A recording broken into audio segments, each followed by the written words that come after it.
आजा मेरी गाड़ी में बैठ जा, आजा मेरी गाड़ी में बैठ जा, लॉन्ग ड्राइव जाएंगे। दोस्तों, आपने यो यो हनी सिंह और बादशाह जैसे रैपर को खूब सुना होगा, लेकिन क्या आप भारत के पहले रैपर को जानते हैं?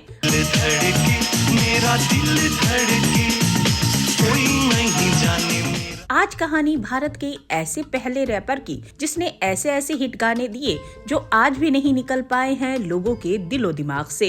आगे आगे लड़की पीछे मैं हूँ सयाना, दुनिया कहे पापा हो गया। 90 के दशक का एक ऐसा सिंगर जिसने टीवी से लेकर रेडियो तक पर खूब राज किया।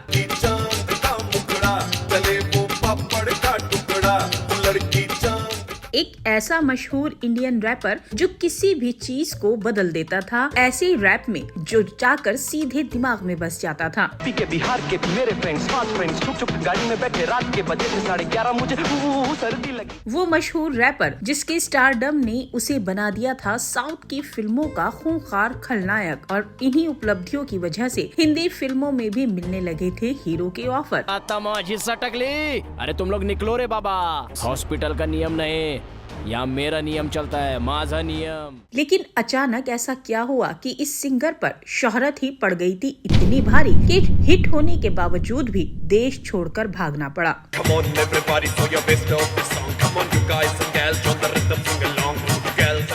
इस रैपर ने ऐसा क्या किया कि एक फोन कॉल से खत्म हो गया था चमचमाता करियर और रातों रात आ गया था सड़क पर। हम बात कर रहे हैं एक बेहद मशहूर सिंगर और एक गजब के रैपर की, जिसके गानों पर लोग जमकर थिरके, जिसने भारत को रैप करना सिखाया, जिसके लिरिक्स इतने कॉमन होते थे कि लोग खुद से जुड़ाव महसूस करते, जिसके म्यूजिक ने अंडरवर्ल्ड में मचा दी थी खलबली। कोई और नहीं, हम बात कर रहे हैं भारत के पहले रैपर बाबा सहगल की। कौन थे बाबा सहगल? कैसे अचानक उनके रैप ने म्यूजिक इंडस्ट्री में मचा दी थी ऐसी खलबली कि कई लोगों को अपने करियर की चिंता सताने लगी थी? कैसे बाबा सहगल हर दिल में समाते चले गए? बाबा सहगल से जुड़ी सारी बातें करेंगे, लेकिन उससे पहले जान लेते हैं उनके शुरुआती जीवन के बारे में।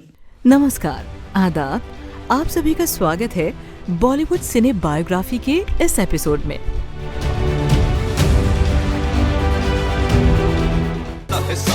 मिलता है भाई, इमारतें हैं ऊंची ऊंची, नीचे है खाए।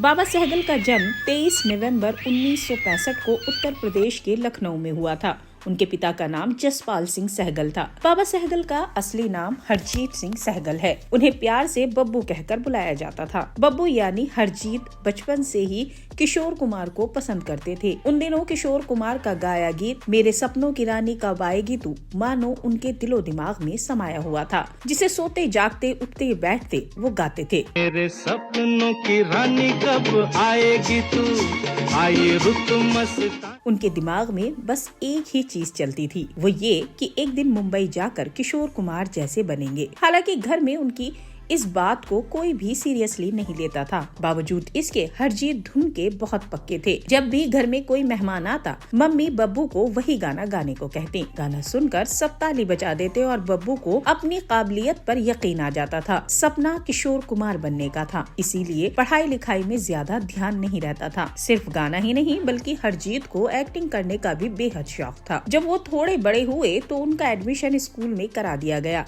वो पढ़ाई से ज्यादा स्कूल में होने वाली एक्स्ट्रा करिकुलर एक्टिविटीज में अच्छे थे। स्कूल में होने वाली हर एक्टिविटीज में वो हिस्सा लेते थे और न सिर्फ सिंगिंग बल्कि एक्टिंग में भी वो हाथ आजमाते थे। अब हरजीत को इसमें और ज्यादा मजा आने लगा तो उन्होंने सोचा कि वो अपना नाम बदलेंगे। चूँकि घर पर लोग उन्हें बब्बू कहकर बुलाते थे, इसलिए उन्होंने अपना नाम बब्बू सहगल रखने का विचार किया। लेकिन बाद में उन्हें ये नाम जचा नहीं। वो एक बार फिर सोचने लगे और उन्होंने फैसला किया कि वो अपना नाम बाबा सहगल रखेंगे। दरअसल उनके दोस्त उन्हें प्यार से बाबा कहकर बुलाते थे। बस फिर क्या था, अब उन्होंने अपना नाम बाबा सहगल रख लिया और लोग भी उन्हें इसी नाम से बुलाने लगे थे। बाबा सहगल की स्कूल की पढ़ाई अब पूरी हो चुकी थी। उनके दिमाग में सिर्फ एक ही बात चल रही थी कि वो मुंबई जाकर फिल्मी दुनिया में अपना नाम कमाएं। लेकिन माँ बाप के आगे उनकी एक न चली। स्कूल पूरा होते ही उन पर इंजीनियरिंग करने का दबाव बनाया जाने लगा। पढ़ाई लिखाई में तो ये अच्छे थे ही, तो इन्हें नैनीताल की GB Pant university of agriculture agriculture and technology में बीटेक में दाखिला मिल गया। उन्होंने इलेक्ट्रिक इंजीनियरिंग में बीटेक किया। साल 1987 में जब बाबा ने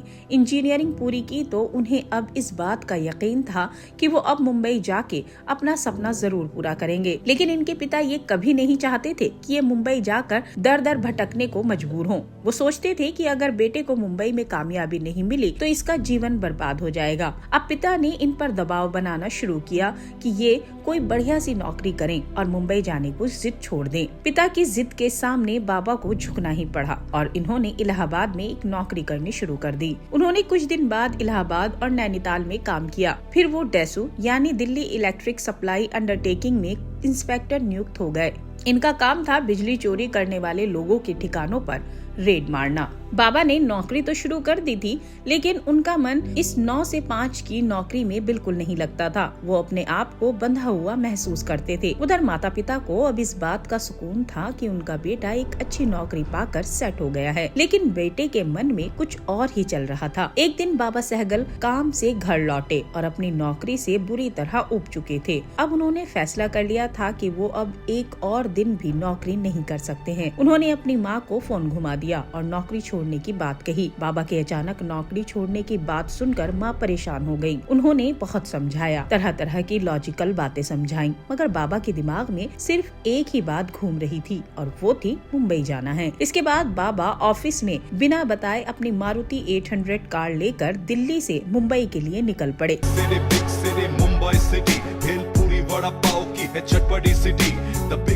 बाबा की ये कार उनके पिता ने इंजीनियरिंग पास करने के बाद गिफ्ट की थी। दरअसल इनके पिता को लगता था कि उनका बेटा कभी भी इंजीनियर नहीं बन पाएगा, क्योंकि उसका दिमाग गानों में लगा रहता है। पढ़ाई में ध्यान लगे, इसलिए उन्होंने ये तरकीब निकाली और बाबा से कहा कि अगर उन्होंने इंजीनियरिंग पास कर ली तो वो इन्हें एक कार गिफ्ट करेंगे। 1987 में जब बाबा ने इंजीनियरिंग कंप्लीट कर ली तो उसके 3 साल बाद यानी साल 1990 में इनके पिता ने अपने पीएफ के पैसों से इन्हें वो मारुति 800 कार गिफ्ट की थी। बाबा अपनी कार से अब मुंबई में अपने दोस्तों के यहाँ पहुँच चुके थे। इत्तेफाक से मुंबई में उनका ये दोस्त मैग्ना साउंड नाम की एक कंपनी में मैनेजर की हैसियत से काम करता था, जो कि उस दौर की इकलौती और सबसे बड़ी प्राइवेट म्यूजिक कंपनी थी। बाबा सहगल 2 दिनों तक अपने उस दोस्त के घर पर ही ठहरे। हालांकि उसके बाद उन्होंने अलग रेंट पर रहने का प्लान बनाया और वो एक घर में पेइंग गेस्ट के तौर पर रहने लगे। पढ़ाई करने के बाद बाबा की आसानी से नौकरी लग गई थी, लेकिन उन्होंने जो फैसला लिया था उसके चलते अब उनका असली संघर्ष शुरू हुआ था।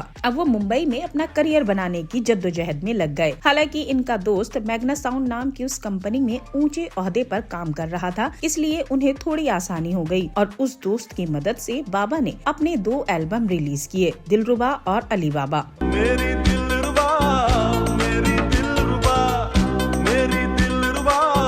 रात का समय था, 10 ही बजा था।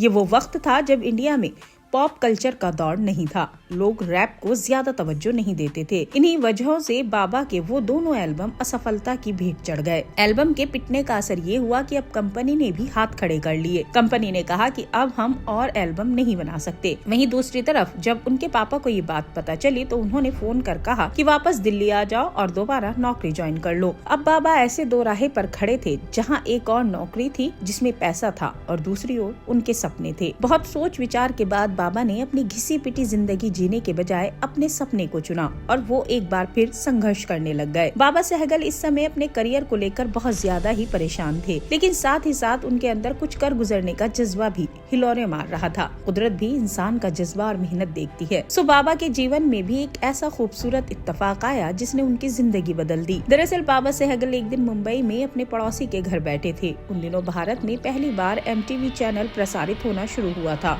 और इत्तेफाक से वो MTV चैनल का भारत में दूसरा दिन था। बाबा के उस पड़ोसी के घर में टीवी पर वही MTV चल रहा था। इस दौरान MTV पर मशहूर इंग्लिश रैपर वनीला आइस का popular track ice ice baby play हो गया।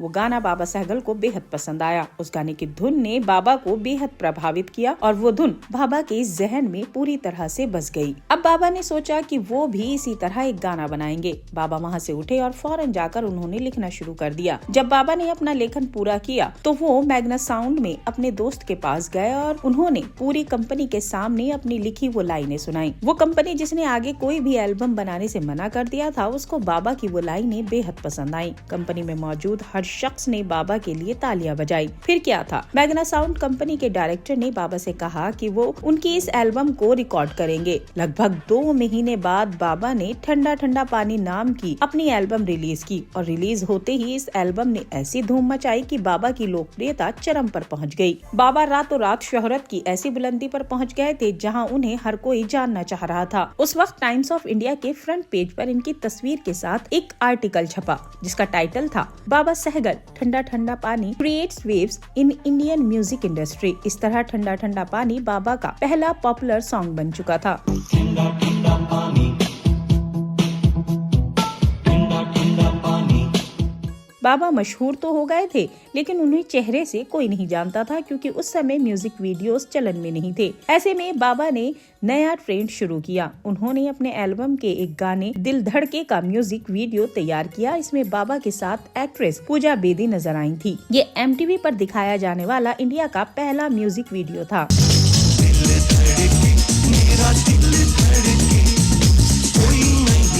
इस वीडियो के बाद तो बाबा भारत में एक जाना पहचाना चेहरा बन गए। रेडियो से लेकर टीवी तक जितने भी म्यूजिकल प्रोग्राम्स होते उनमें बाबा का ठंडा ठंडा पानी और दिल धड़के सॉन्ग जरूर बजता था। बाबा ने may be Madonna, doctor Dhingra और लूम्बा लूम्बा समेत 19 एल्बम निकाले जो कि सुपरहिट रहे। अब बाबा सहगल एक जाना पहचाना नाम बन चुके थे और लोग इन्हें उनके नाम के साथ साथ चेहरे से भी पहचानने लगे थे। ऐसे में उन्हें अब फिल्मों से भी ऑफर आने लगे थे। साल 1998 में रिलीज हुई फिल्म मिस 420 में बाबा को एक्टिंग करने का मौका मिला। हालांकि एक्टर के तौर पर ये इससे पहले यारों का यार नाम की फिल्म में काम कर चुके थे जो कि 1994 में बनी थी, लेकिन वो फिल्म कभी रिलीज न हो सकी। इस तरह मिस 420 एक अभिनेता के तौर पर बाबा की पहली फिल्म बनी। इस फिल्म में बाबा ने न सिर्फ एक्टिंग की बल्कि एक सॉन्ग गाया था जिसका टाइटल था आजा मेरी गाड़ी में बैठ जा। उनके साथ अनु मलिक ने भी जुगलबंदी की थी। ये सॉन्ग भी काफी हिट हुआ। आजा मेरी गाड़ी में बैठ जा,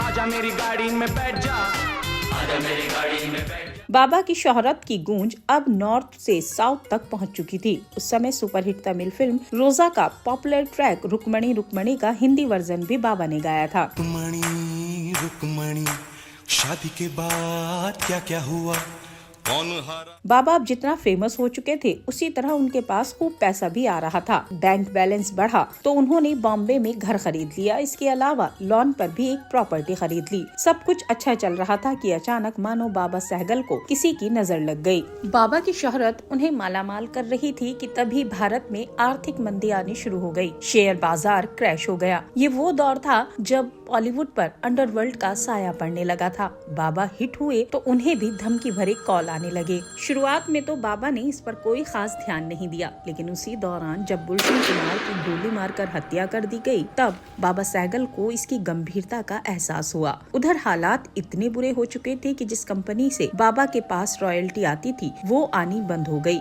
बाबा के बुरे दिन शुरू हो गए। फिर तंग होकर उन्होंने भारत छोड़ने का फैसला कर लिया। ये बेहद मुश्किल फैसला था क्योंकि उस समय बाबा सहगल को खूब पसंद किया जा रहा था, लेकिन धमकी के डर से बाबा ने इंडिया छोड़ दिया। अंडरवर्ल्ड से जान छुड़ाने के लिए बाबा भारत छोड़कर सिंगापुर में बस गए। उन्होंने जितने पैसे कमाए थे वो सब उन्होंने वही निवेश कर दिए, लेकिन बाबा का जो सितारा बुलंदियों पर था अब वो गर्दिश में आ चुका था। वो जो भी कर रहे थे उसमें उन्हें नुकसान उठाना पड़ रहा था। उनका सारा निवेश भी डूब गया। पैसा खत्म होगा तो बाबा ने भारत वापस लौटने का फैसला किया। वो भारत लौटे और लखनऊ में मौजूद अपने घर पहुंच गए। बाबा सहगल भारत तो वापस आ गए थे, लेकिन अब वो बुरी तरह टूट चुके थे। लेकिन नाउम्मीदी के उस दौर में ZTV उम्मीद की किरण बनकर आया। बाबा को ZTV से एक शो होस्ट करने का ऑफर मिला जिसमें उनके साथ को होस्ट जावेद जाफरी थे। बाबा ने वो शो किया और उस शो को दर्शकों ने बेहद पसंद किया। शो तो हिट था, लेकिन बाबा के पास अभी भी काम की कमी थी। शोहरत शोहरत, इज्जत और पैसा देखने के बाद बाबा सहगल वापस उस जगह पहुंच गए जहां ना तो उनके पास पैसे थे और ना ही काम। बाबा के किस्मत का जो सितारा डूबने की कगार पर पहुंच गया था, वो अचानक एक इत्तेफाक से फिर चमक उठा। दरअसल बाबा अपने एक शो के बाद हैदराबाद एयरपोर्ट पर बैठे थे। वहीं तेलुगु फिल्मों के सुपरस्टार चिरंजीवी भी मौजूद थे। वो बाबा को देखते ही पहचान गए। उन्हें परेशान देख चिरंजीवी ने पूछ लिया कि क्या बात है। बाबा ने उन्हें अपनी जिंदगी की पूरी दर्द भरी कहानी बता दी, जिस पर चिरंजीवी ने कहा, चिंता मत करो, मैं तुम्हें कल फोन करता हूँ, तुम मेरे लिए गाना गाओगे। चिरंजीवी की ये बात तो बहुत बड़ी थी, लेकिन बाबा को इस पर भरोसा नहीं था। ऐसा इसलिए क्योंकि वो जहाँ भी काम मांगने जाते थे, वो लोग भी फोन कॉल आने का इंतजार करने को कहते थे। ऐसे में उन्होंने इस बात को ज्यादा सीरियस नहीं लिया और घर चले गए। लेकिन वो हैरान रह गए जब अगले दिन चिरंजीवी ने वाकई उन्हें कॉल की। चिरंजीवी ने फोन कर बाबा को अपनी फिल्म में गाने के लिए बुलाया। वो फिल्म थी 1995 में आई रिक्शा वोडू। गाने का नाम था रूप तेरा मस्ताना। रूप तेरा मस्ताना, नीकु तेरा व्यस्ताना।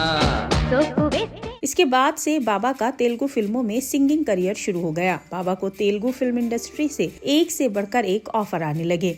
बाबा ने भी कई बढ़िया तेलुगु और तमिल प्रोजेक्ट में काम किया, और न केवल तेलुगु बल्कि तमिल, कन्नड़ और बंगाली फिल्मों में भी बाबा ने काम किया। बाबा सहगल की गाड़ी एक बार फिर सरपट पटरी दौड़ना शुरू हो चुकी थी, लेकिन एक बार फिर वो सब कुछ छोड़कर अचानक अमेरिका चले गए। बाबा चाहते थे कि वो अपनी स्किल को और निखार सके। यहाँ उन्होंने ट्रेनिंग की और साथ ही साथ ब्रिटनी मैरिज कृष्णा नाम से एक अंग्रेजी नाटक में कैमियो भी किया। संगीत की प्रॉपर ट्रेनिंग लेकर बाबा सहगल वापस इंडिया लौट आए। आते ही उन्हें एक ऑफर आया। ये ऑफर था famous TV show big boss का। ये बिग बॉस का पहला सीजन था। बाबा सहगल को शो में वाइल्ड कार्ड एंट्री के तौर पर बुलाया गया था। बिग बॉस से जब बाबा सहगल बाहर आए तो न्यूज में इनका काफी जिक्र हुआ। बाबा न्यूज का हिस्सा बने तो साउथ इंडस्ट्री ने इनके लिए अपने दरवाजे फिर से खोल दिए। बाबा ने कई साउथ फिल्मों में विलन का किरदार निभाया। जब साउथ ने बाबा के लिए दरवाजे खोले तब बाबा ने भी हैदराबाद में ही रहना शुरू कर दिया। सोशल मीडिया के दौर में भी बाबा ने खूब नाम कमाया। ट्विटर हो या इंस्टाग्राम या फिर फेसबुक, बाबा के 1 और 2 लाइनर्स को लोग बड़ा पसंद करने लगे। अब बाबा खुद एक चैनल बाबा सहगल ऑफिशियल चलाते हैं, जिस पर वो खुद के गाने अपलोड करते हैं। आज के जेनजी भले ही बाबा सहगल की वो लोकप्रियता ना जानते हो, लेकिन जिन्होंने उनके गाने न सिर्फ सुना है बल्कि जिया भी है, वो आज भी उन्हें भूल नहीं पाए हैं। सोशल मीडिया पर उनकी आज भी अच्छी खासी फैन फॉलोइंग है। 90 के दशक के लोग आज भी उनके पुराने गानों को याद करते हैं। ये अपने आप में बेहद बड़ी बात है। आज तमाम रैपर जब एक के बाद एक हिट गाने दे रहे हैं और खूब नाम कमा रहे हैं, तो ऐसे में ये अफसोस होता है कि जिस शख्स ने पॉप सिंगिंग को एक नई पहचान दी, जिसने लाखों दिलों पर राज किया, वो अगर अंडरवर्ल्ड की धमकी से ना डराया गया होता तो आज ये सितारा भी न जाने किस जगह पर अपनी चमक बिखेर रहा होता। हालांकि बाबा सहगल मशहूर तो खूब हुए, लेकिन वो जिस जगह के हकदार थे वो उन्हें नहीं मिल पाई। फिर भी जब भी वो अपनी फैन फॉलोइंग को देखते होंगे तो दिल में सुकून जरूर होता होगा। बॉलीवुड सिने बायोग्राफी की टीम बाबा सहगल के अच्छे स्वास्थ्य और उज्जवल भविष्य की कामना करती है। दोस्तों, क्या आपको बाबा सहगल याद है और आपको उनका कौन सा रैप पसंद है? हमें कमेंट करके जरूर बताएं। मिलते हैं फिर अगले वीडियो में। तब तक आप सब अपना और अपने परिवार का बहुत ध्यान रखें। धन्यवाद।